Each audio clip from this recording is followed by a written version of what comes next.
Bienvenidos a Va de Hormigas, el canal de estos animalitos de 6 patas que tanto nos gustan. En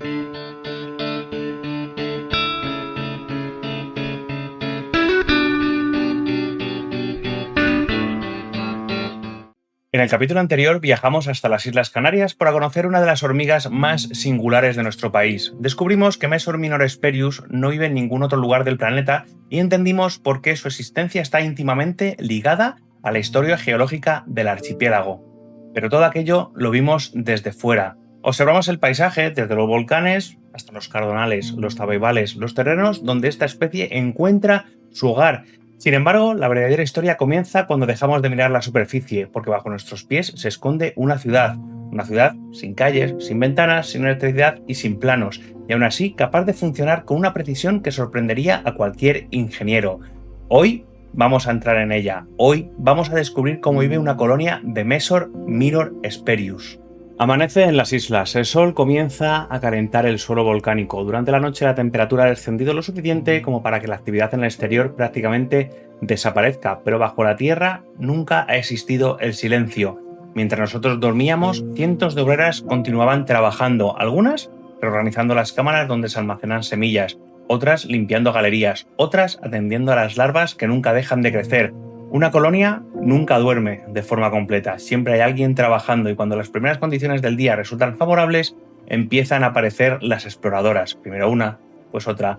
Permanecen inmóviles durante unos segundos, no parecen hacer nada, pero en realidad están leyendo el mundo. Con sus antenas analizan la humedad, la temperatura, las corrientes de aire, las señales químicas dejadas por otras hormigas. Solo cuando las condiciones son adecuadas comienza la actividad del día.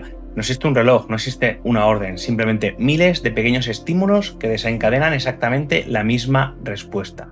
Habitualmente cuando se piensa en un hormiguero se suele imaginar un agujero con algunos túneles. La realidad es mucho más fascinante.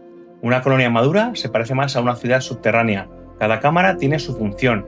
Las hay destinadas a almacenar semillas, otras donde permanece la reina. Algunas albergan las larvas más jóvenes, otras mantienen pupas casi preparadas para emerger.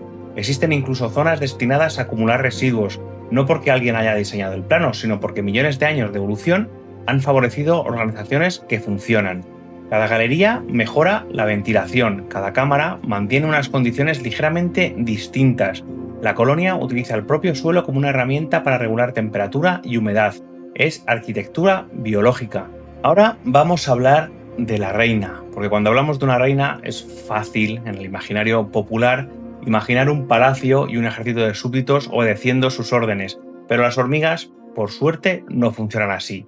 La reina no dirige absolutamente nada, no decide quién sale a buscar alimento, no organiza patrullas, no ordena excavaciones, ni siquiera sabe lo que ocurre en buena parte del hormiguero. Su trabajo es mucho más importante, convertir recursos en nuevas vidas. Cada huevo que deposita representa una apuesta para el futuro. Las obreras la alimentan, la limpian y la protegen, no porque la veneren, sino porque toda la colonia depende de su capacidad para producir nuevos individuos. Es, en cierto modo, el órgano reproductor de un superorganismo. Si pudiéramos seguir la vida de una obrera desde que emerge de la pupa, descubriríamos que cambia de profesión varias veces. Las más jóvenes apenas abandonan la zona donde nacieron. Durante sus primeros días trabajan cerca de la reina y de la cría. Limpian huevos, dan de comer a las larvas, transportan pupas de unas cámaras a otras, retiran restos, mantienen el orden y, a final de cuentas, son las enfermeras de la colonia. Con el paso del tiempo empiezan a alejarse, aprenden la distribución del hormiguero, excavan nuevas galerías, reorganizan los almacenes y solo cuando ya acumulan experiencia llega el trabajo más peligroso. Y es aquí cuando salen al exterior. Y nos podemos preguntar por qué de las tareas más arriesgadas recaen sobre las obreras de mayor edad, porque desde el punto de vista evolutivo tiene sentido. La colonia protege a quienes todavía tienen muchos días de trabajo por delante y asume el riesgo con quienes ya han contribuido durante más tiempo. No hay compasión, pero sí hay una enorme eficiencia. En esta colonia aún no lo vamos a ver porque aún no ha desarrollado mayors, pero en una colonia de Mesor madura no todas las obreras pertenecen a la misma casta.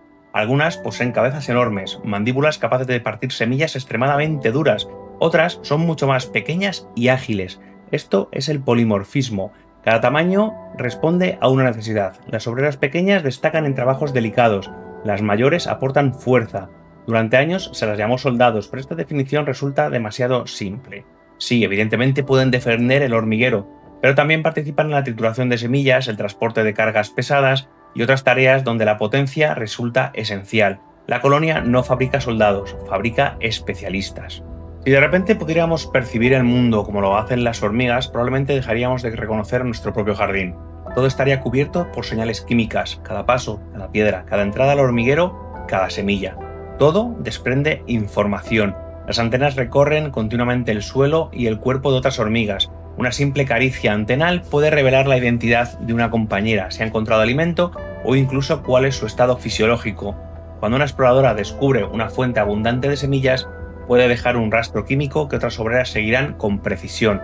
No porque nadie les haya explicado el camino, sino porque leen un mensaje invisible escrito sobre el terreno. En el universo de la hormiga, el olor es lenguaje.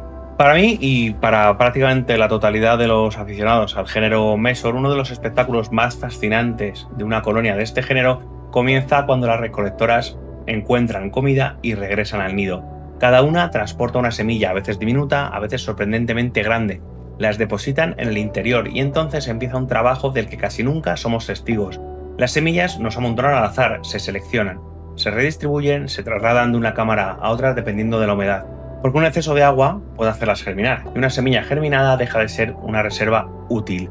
Las obreras controlan constantemente ese equilibrio. Ellas no conocen la botánica y no entienden lo que es un embrión vegetal, pero la evolución ha seleccionado comportamientos capaces de mantener intacta la despensa de la colonia. Por supuesto, para una colonia de hormigas, mantener la nueva generación es primordial, y es que mientras unas obreras trabajan en el exterior, otras permanecen junto a la cría. Cada huevo necesita cuidados, las larvas no pueden alimentarse solas, dependen completamente de las nurses. Estas las limpian, las alimentan, las trasladan de una cámara a otra buscando siempre las mejores condiciones. Cuando finalmente aparece una nueva obrera, toda la colonia gana un nuevo par de mandíbulas, un nuevo cerebro, un nuevo conjunto de músculos dispuestos a colaborar con el resto. Así crece este superorganismo, no de golpe, sino individuo a individuo. Por supuesto, llegados a este punto, resulta inevitable hacerse una pregunta, y es que ¿quién dirige todo esto? Porque hablamos siempre de un superorganismo. La respuesta no creo que sorprenda a nadie a estas alturas de la película, y es que nadie lo dirige. No existe una hormiga jefe, no hay reuniones, no hay planificación centralizada. Lo que observamos es el resultado de miles de decisiones locales. Cada obrera responde únicamente a la información que tiene delante, y sin embargo, de esa aparente simplicidad emerge una organización extraordinariamente compleja.